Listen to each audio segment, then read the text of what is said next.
यहाँ बचे ये दो एशियाटिक लायंस ऐसे आखिरी शेरों में से हैं। ये है दो भाइयों का एक ग्रुप।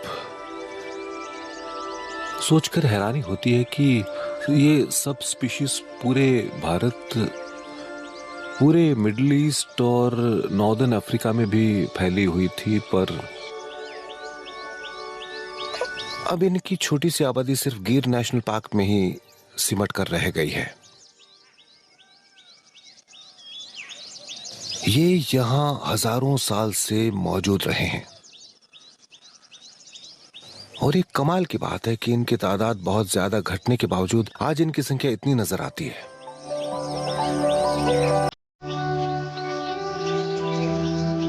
बीसवीं सदी की शुरुआत में इस दुनिया में एशियाई शेरों की संख्या मुश्किल से करीब 1 दर्जन ही बची थी और वो सब थे बस यहाँ गिर में ही। लेकिन इस पूरे इलाके, यहाँ के लोगों और सरकार के संरक्षण से जुड़ी शानदार कोशिशों की वजह से करीब 100 साल बाद आज इनकी तादाद बढ़कर 500 से भी ज्यादा हो गई है। इन शेरों पर बहुत सारी रिसर्च की जा रही है, चाहे इनका व्यवहार हो, चाहे इनका अपने माहौल में रहने का तरीका हो। इनके तो मल को भी इकट्ठा करके ये देखने की कोशिश की गई है कि इनके मल में कौन से बाल होते हैं, ये किन प्रजातियों को अपना शिकार बनाते हैं, क्या ये पालतू मवेशी हैं या सिर्फ चीतल या जंगली सुअर। इस तरह शेरों के इस्तेमाल वाले इलाकों को ठीक से संभाला जा सकता है ताकि इनकी जरूरत की हर चीज इन्हें मिल सके। इन शेरों की निगरानी इतने ध्यान से की गई है कि हर ट्रैकर इस बात को अच्छी तरह समझने लगा है कि कब इनकी सेहत सही होती है और कब नहीं, कब ये घायल होते हैं और कब ये बहुत तनाव में होते हैं। तो जब इन लोगों को यहाँ एक कम उम्र शेर मरा हुआ मिला तो इन्हें लगा कि शायद ये आपसी झगड़े में मारा गया हो, पर इसके बाद तो इनकी संख्या बढ़ने लग गई और फिर इन्हें शक होने लग गया कि यहाँ शेरों के साथ कुछ बहुत बुरा हो रहा है। और फिर शुरू हुई एक बड़ी खोज। उन्होंने काफी सैंपल इकट्ठे किए तो इन्हें पता चला कि इसकी वजह थी डिस्टेंपर वायरस और ये चीज इन्हें बरसों से डराती रही है। डिस्टेंपर की वजह से अफ्रीका में शेरों की मौत बड़ी तादाद में हुई है, जहां ये बड़ी संख्या में है, पर यहाँ इनकी तादाद इतनी नहीं कि ये फिर से उभर सकें। अगर इस इलाके में कोई बड़ी महामारी फैली तो इस सब स्पीशीज का हमेशा के लिए सफाया हो जाएगा।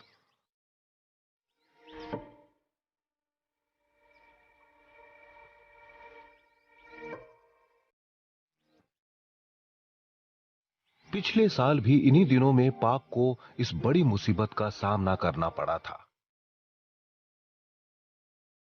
मॉनसून का मौसम इन रेंजर्स के लिए बीते साल की डरावनी यादें फिर ताजा कर रहा है।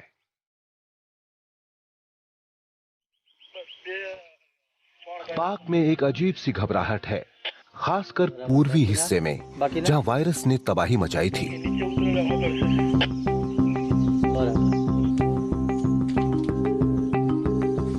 स्टाफ हर शेर का पीछा करके उस पर कड़ी नजर बनाए हुए है। आज सुबह एसीएफ निकुंज परमार और डॉक्टर हितेश अनुभवी ट्रैकर्स की एक टीम के साथ इस इलाके के सबसे बड़े झुंड भभूकिया प्राइड के पीछे जा रहे हैं।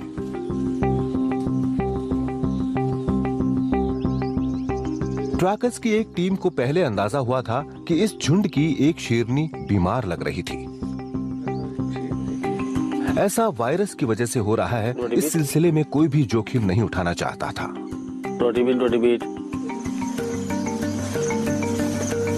इसलिए अब ग्रुप के हर सदस्य की जांच करने के लिए एक बड़ा अभियान चलाया जा रहा है।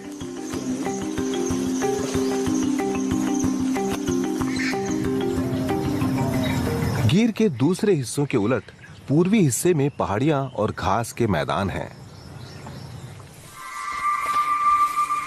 मॉनसून के मौसम में घास काफी लंबी और घनी हो गई है और उसमें छिपे जानवरों को ढूंढ पाना काफी मुश्किल हो जाता है। पिछले साल कुछ ऐसा ही हुआ था।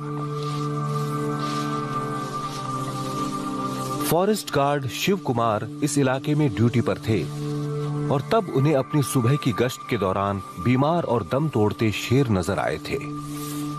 फील्ड दरमियान हमको एक कब थोड़ा सा वो दिखा, कमज़ोर दिखा। तो हमने उसको डॉक्टर साहब और हमारे रेंजर को बोला, आरएफओ को, तो वो लोग आए, उसको देखा और डॉक्टर साहब ने बोला कि इसको हम रेस्क्यू करके पकड़ ले। तो हमने उसको रेस्क्यू कर यहाँ से भेजा। और बाद में हम दूसरे दिन आए तो यहाँ फील्ड करते वक्त हमें एक एनिमल इनफाइट हुई थी रात को, वो हमें सुबह मिला, इनफाइट वाला कब बच्चा। और बाद में हम ये एरिया स्कैन करने लगे तो हमें एक कमज़ोर फीमेल यहाँ थोड़ी दूरी पर मिली। और बाद में डॉक्टर को बोला और सब आए यहाँ पर और उसको भी रेस्क्यू किया। और बाद में हमें मैसेज मिला कि यहाँ के सभी एनिमल है, उसको एक बार आप लोग देख लो कि कोई और दिक्कत नहीं है न। और बाद में हमें यहाँ फील्ड करते दौरान हमें और भी कई एनिमल कमज़ोर दिखे और हमें हमारे आरएफओ को और डॉक्टर को बोला, वो लोग आए और उसको हमने रेस्क्यू कर यहाँ से हमारे एनिमल केयर सेंटर है वहाँ पर भेजा। तो वैसे हमने 15 दिन तक यहाँ पर ये सब किया। डॉक्टर हितेश को आज भी वो दिन याद है, इनके पास शेरों के बीमार बच्चे लाए जा रहे थे। उस दिन लगभग हर 2 घंटों में बीमार शेर उनके पास लाए जाने लगे, जो देखते ही देखते अपना दम तोड़ रहे थे। तो वो कब को देखा मैंने तो मतलब थोड़ा लिथार्जी था, उसको सलाइवेशन हो रहा था, लेक्रिमेशन था, स्नीजिंग था, ऐसे सभी उसको साइंस देखने को मिल रहे थे। प्राइमरी ट्रीटमेंट देते टाइम ही उसका डेथ हो गया।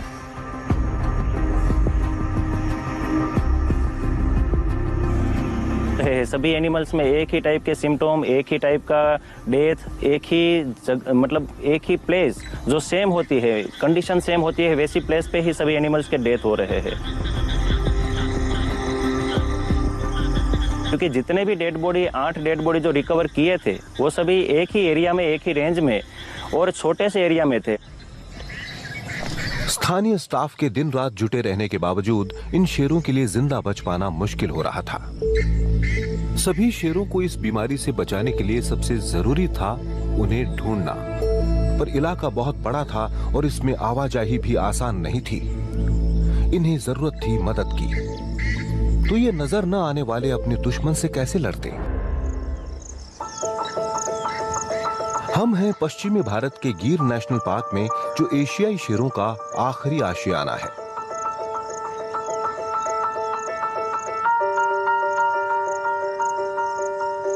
ट्रैकर्स रोजाना शेरों को ढूंढकर उनकी हालत का अंदाजा लगाने की कोशिश करते रहते हैं। तो अचानक दम तोड़ने वाले शेरों को पाकर उन्हें वाकई बहुत धक्का लगा होगा। साथ ही इन्हें ऐसे भी शेर मिलते हैं जो आपसी झगड़े और कुदरती वजहों से मारे जाते हैं, लेकिन मरने वाले शेरों की तादाद 10 के पार चले जाने से इन्हें वाकई बहुत ज्यादा डर लगने लगा होगा कि पार्क में कुछ तो अनहोनी हो रही है। भारत के गिर नेशनल पार्क के पूर्वी हिस्से की निगरानी करने वाले रेंजर्स को पिछले साल कुछ डरावने हालात का सामना करना पड़ा था। लग रहा था कि कैनाइन डिस्टेंपर इस इलाके में हर शेर का सफाया कर देने वाला था, तो इन्हें बिना वक्त गंवाए सभी प्रभावित शेरों को ढूंढकर उन्हें बचाना था। पर अपनी पूरी कोशिशों के बावजूद इन्हें खास कामयाबी नहीं मिल रही थी। लगातार हो रही बारिश और ऊंची घास के कारण शेरों को ढूंढना बहुत मुश्किल हो रहा था।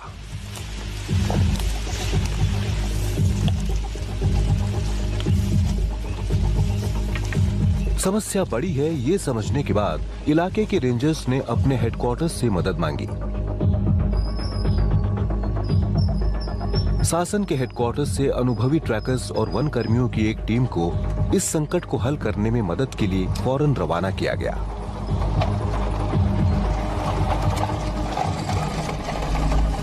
सागर यहां अपने ट्रैकर्स की टीम के साथ पहुंचे और फौरन काम में जुट गए।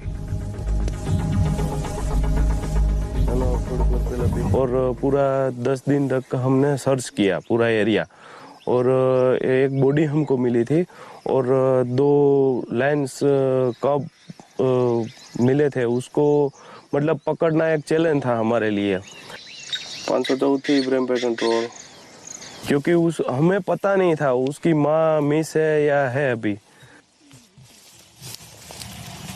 घास थी बहुत बड़ी थी और पूरा सुबह से उठ के ही शाम तक पूरा सर्च करते थे और खाना पीना मतलब कुछ नहीं, शाम तक तो पूरा सर्च ही करना हमारा काम था। और वो 2 बच्चे थे उसको पकड़ना भी काफ़ी मतलब चैलेंज था हमारे लिए, क्योंकि एक डर भी था कि बच्चे को पकड़ना है तो उसकी माँ आसपास है, कहाँ क्या एनिमल है, पाइथन है, दूसरे स्नेक है, इन सब का भी काफ़ी मतलब डर रहता है।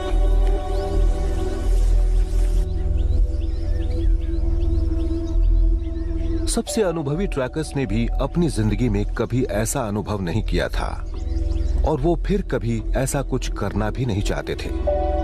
इतने शेरों को अपनी आंखों के सामने बीमार होते और मरते देखना इतना डरावना था कि ये यादें आज भी इनके जहन से जाती नहीं। हमने तो ये पहली बार मतलब इतना सब एक ही साथ हुआ और इतना लाइन का प्रॉब्लम हो गया, ये तो पहली बार मतलब हमने देखा। इधर ट्रैकर्स जंगल में बीमार शेरों को ढूंढने और बचाने के काम में जुटे थे और उधर सीनियर ऑफिसर्स को कुछ सवालों के जवाब ढूंढने थे। आखिर हो क्या रहा था? ये शेर क्यों मर रहे थे?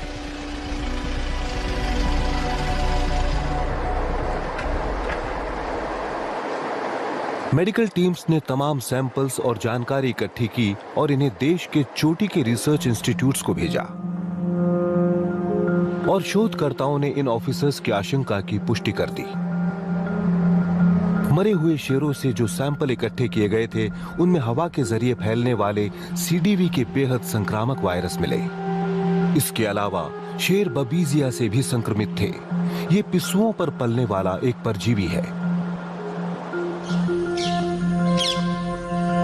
केनाइन डिस्टेंपर एक ऐसी बीमारी है जिससे बचाव के लिए मैं ब्रिटेन में रोज पालतू कुत्तों को टीके लगाता हूं। ये वायरस ऐसे कुत्तों में पाया जाता है जो पार्क के आसपास मौजूद इंसानी बस्तियों में रहते हैं। लेकिन ये वायरस गिर की शेरों की आबादी में पहुंचा कैसे? इस वायरस के साथ प्रॉब्लम यह है कि ये कई मांसाहारी जीवों तक पहुंच सकता है। ये आज नेवलों में, हाइनाज में, शेरों और बाघों जैसी बड़ी बिल्लियों में भी मिलने लगा है, पर इन प्रजातियों तक इस वायरस के पहुंचने का माध्यम बनते हैं कुत्ते, जबकि कुत्ते और शेर आपस में मिलते जुलते नहीं। ये संपर्क बनता है सियारों, नेवलों के जरिए। तो जाहिर है कि ये वायरस इस पार्क में फैल रहा है। सियार या जैकल इस कहानी का खास लिंक है। इन्हीं की वजह से सीवीडी वायरस शेरों तक पहुंचा होगा।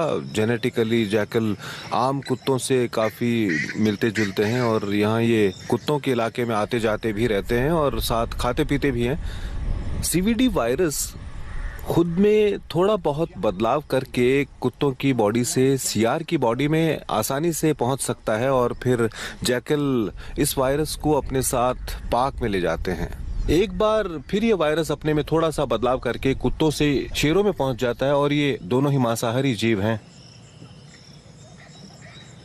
आप देख सकते हैं यहाँ इनकी तादाद हजारों में है।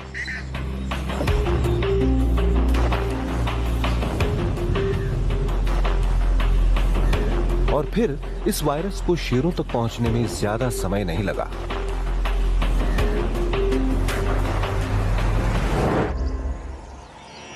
मैं भारत के गिर नेशनल पार्क में हूं, यानी दुनिया में एशियाई शेरों का आखिरी आशियाना। ये शेर एक ऐसे पार्क में रहते हैं जिसकी कोई बाड़ या सरहद नहीं है। इस इलाके में खेत हैं, गांव हैं, सड़कें, यहां तक कि रेल लाइंस तक हैं।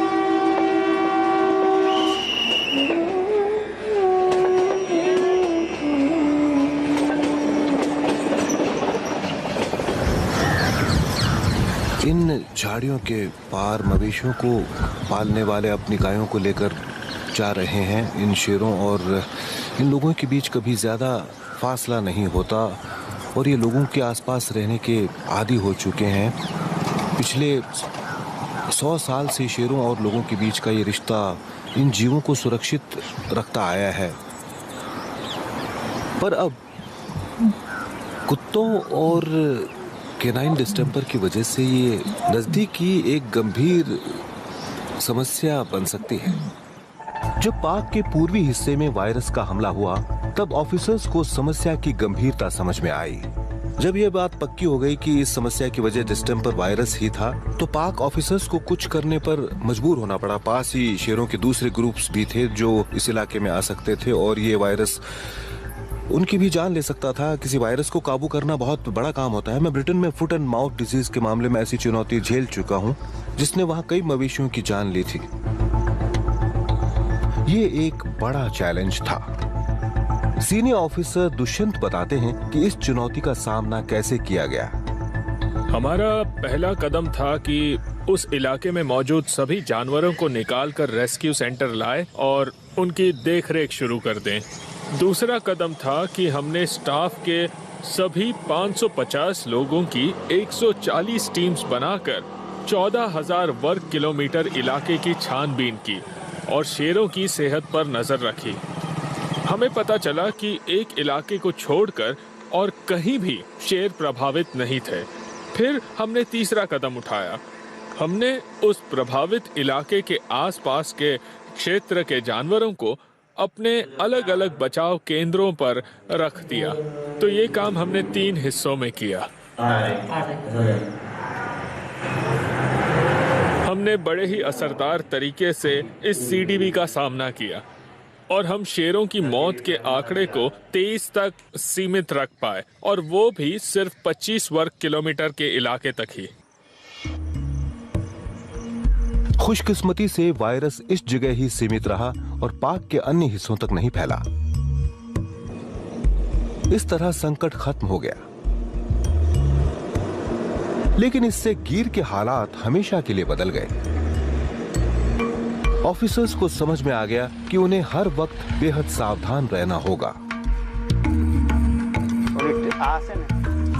अब पाक में हमेशा ही शेरों की सेहत की निगरानी की जाती रहती है।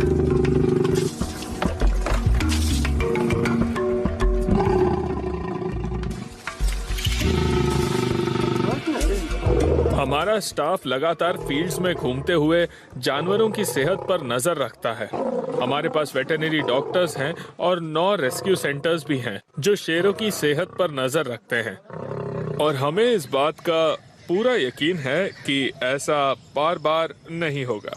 गिर के पूर्वी हिस्से में ये बीमारी फैली थी। वहाँ सब इस बात को लेकर पहले से सचेत हैं कि इस बार ये अचानक अपने पैर न पसार ले। सबसे महत्वपूर्ण स्पीशीज है। हम इस वक्त गिर ईस्ट की सभी 7 रेंजेस में सभी झुंडों की नियमित देखरेख करते रहते हैं। हमारा एक बहुत ही सीधा सा नियम है, एहतियात इलाज से बेहतर है, और इस बार हम इस नियम का बड़ी सख्ती से पालन कर रहे हैं। हम नहीं चाहते कि हमारे इलाके में फिर ऐसा कोई हादसा हो। हमें पैदल काफी पेट्रोलिंग करनी पड़ती है। हमारा फील्ड स्टाफ, हमारे बीट गार्ड्स, हमारे वन कर्मी, हमारे आरएफओ, ये सभी इस बात को सुनिश्चित करने के लिए काफी पैदल पेट्रोलिंग करते हैं कि कहीं शेरों में से कोई जख्मी ना हो। कोई भी जख्म आगे चलकर बीमारी की वजह बन सकता है, और इस जंगल में हमारी यही कोशिश रहती है, इसलिए हम बहुत सावधानी बरतते हैं। आज ये लोग भभूकिया झुंड के पीछे घूमते हुए उसकी एक घायल शेरनी की जांच में जुटे हैं।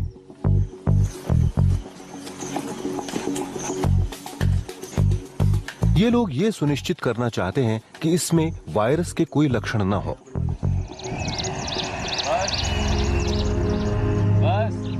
पर अपनी पूरी कोशिशों के बाद भी ये अभी तक झुंड को ढूंढने में कामयाब नहीं हो पाए हैं।